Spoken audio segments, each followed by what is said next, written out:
from when I started, which was 37 years ago, there's been a lot of technical advances.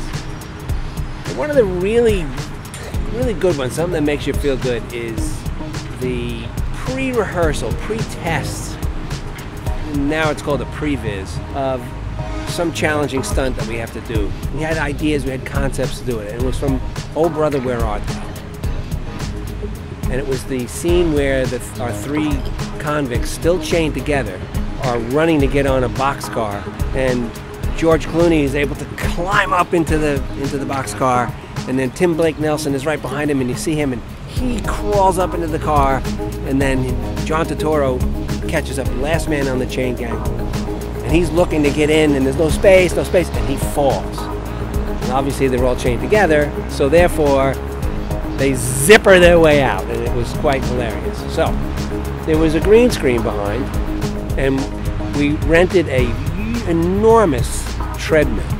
So that was the impetus for them being able to run. And the thing that knocked them down was a mat that I had built that was 24 feet long and 12 feet wide.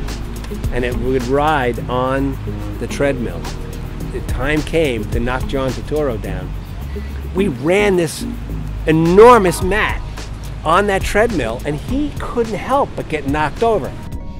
Another really good one was Nonstop, which was a tough location, tough set, I should say.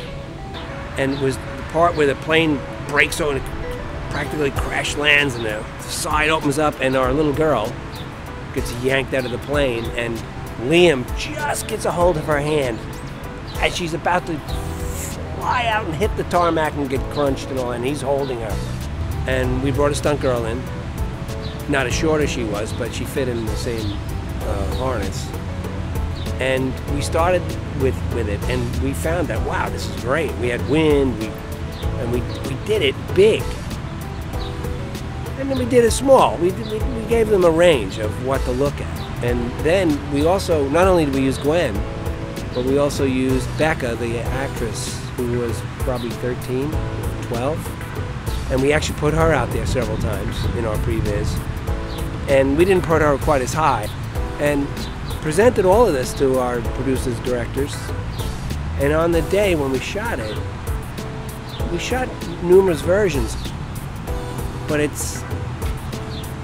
was their choice to say, you know what, it's just too big.